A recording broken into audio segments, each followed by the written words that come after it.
What's up, y'all? I'm back out here at the range. As you can see, absolutely fantastic day out here. Other than the wind, the temperature's perfect, but this wind is starting to howl already, so I'm gonna have to start weighing my stuff down. But I think it's nothing we can't handle to get some really good tests done today, and we're gonna start it out with a good 9mm test. So as you can see, the jelly contraption's set up, ready to roll. I got them weighed down. Now I got the lab radar chrono again. I'm still trying to figure out the little nuances of this thing and figure out where my positioning and all that I like to have it best. So we're gonna try it right here for this one. Now I got 2 freshly melted blocks of gel. As you can see, not anything in these, so we'll get a really good picture of this one. We're also staying with the heavy clothing barrier, of course, that's got the layer of denim, layer of fleece, and 2 layers of the cotton t-shirt material. But what we're checking out here, like I say, is some 9mm. As you can see, is some Underwood stuff that was sent to me by Luke. So once again, I really appreciate that. What we got here is their 70 grain hero round. This is just a solid copper expanding hollow point. So it's not like a 4-way pedal thing like the Max Expansion 380 was. No kind of fragmentation. Just a basic copper expander like the TCX from Defiant, like the Barnes TAC-X stuff. Now this is only 70 grains. Y'all know I'm a huge fan of Underwood, but I just really don't understand this 70 grain right off the jump. I don't know why they wouldn't just make this 115.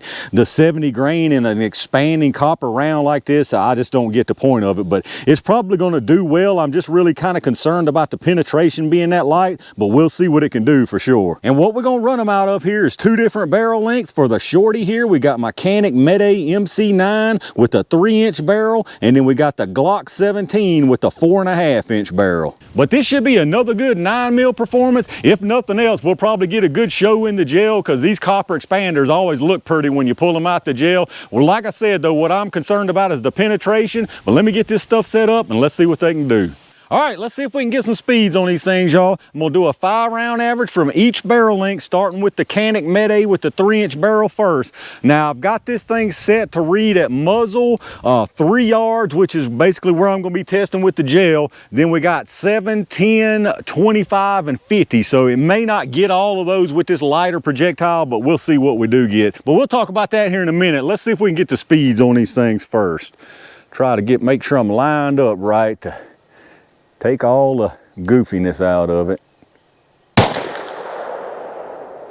Got 16.99. I forgot to mention the box was saying 16.50, so we already good there.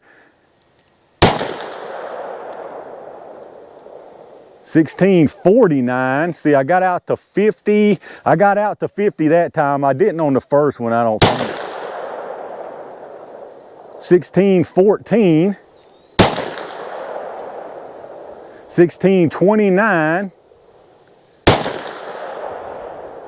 and 16.55, so that was it. So let's take a look at this average right quick. All right, so for that one there, we had an average at the muzzle of 16.49, so we're right there at what the box says as far as muzzle velocity average. Now, what I'll do, depending on if I can get the actual gel round to read with the thing I'm gonna try here in just a second, I'll either put the energy and stuff like I used to do, or I'll wait till the actual gel shot and put it up on the screen. But anyway, let's get this reset and let's try it through that G17.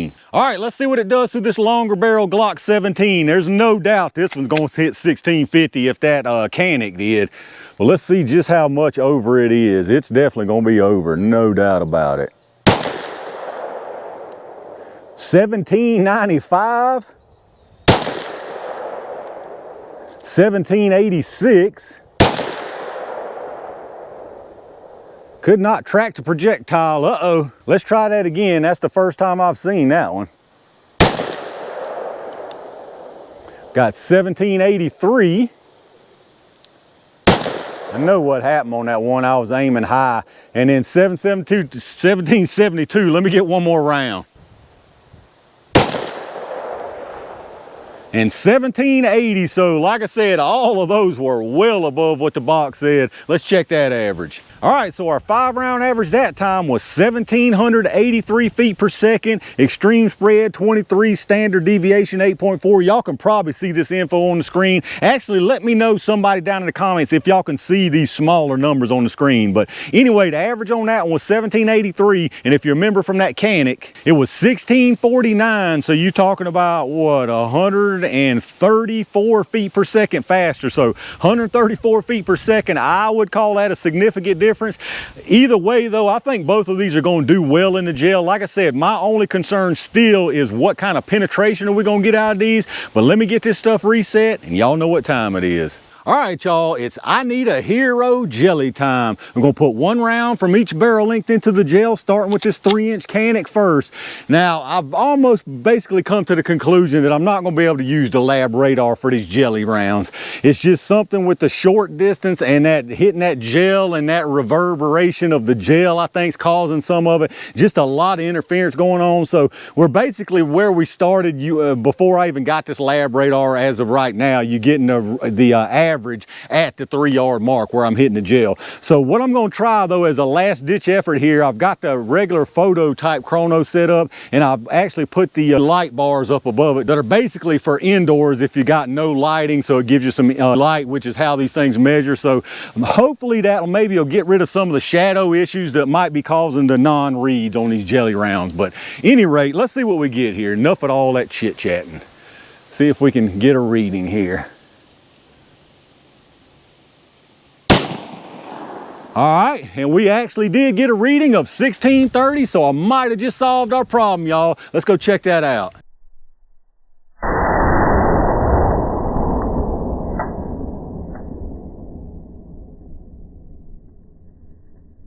All right, y'all, good hit down there on that one, and it's looking like just about what I thought it would look like. I mean, it looks like some great expansion, but the penetration definitely suffered.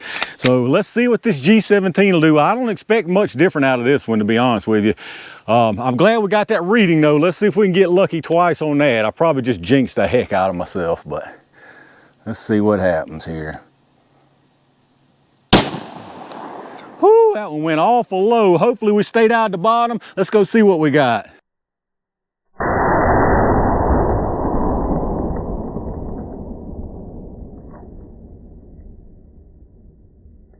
All right, y'all, these things actually ended up placed perfect down here. And as you can see, we got that speed reading on the second one too. So I'm glad to see that. Evidently, it was just a bunch of shadow issues, just not enough UV light hitting those sensors. So hopefully that issue solved right there. Now I'm kind of caught in a dilemma between should I even use the lab radar for handgun stuff at all for this short range stuff. Now, don't get me wrong, it's still going to be fantastic for the longer stuff. But the shorter stuff, I mean, really the only benefit now doing the 5-round average with the lab radar is going to be having longer distance velocities, if y'all can see those little numbers on the screen. So give me some feedback on that. Like I asked earlier, if you can see those little numbers as far as the velocity yardage when I'm doing the 5-round averages, and if y'all are even interested in that. But anyway, back to the task at hand here. As y'all can see, these did exactly what I expected them to do. Probably most of y'all out there expected the same thing. You can tell already they have fantastic expansion,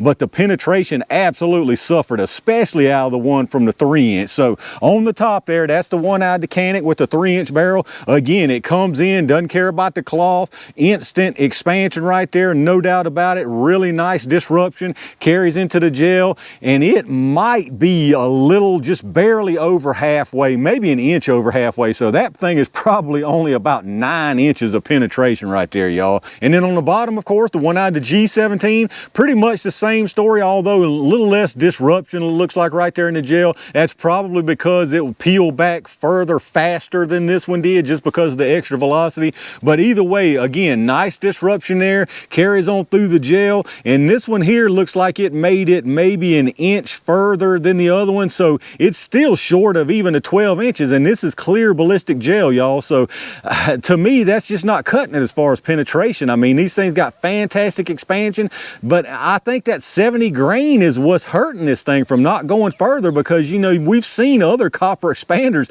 do fantastic. Those Defiant Munition TCX rounds, the 115s and the 125s, both did a fantastic job. I mean, they expanded beautifully and got plenty of penetration. So I'm just not sure. Like I said, I'm a fan of Underwood, y'all know that, but I'm just gonna tell it like it is. So I'm not sure why they chose this really lightweight for these things. So as far as our penetration here, this one out of the MC9 got exactly 9.5 inches of penetration. 9.5 inches, to me, that's just not cutting it.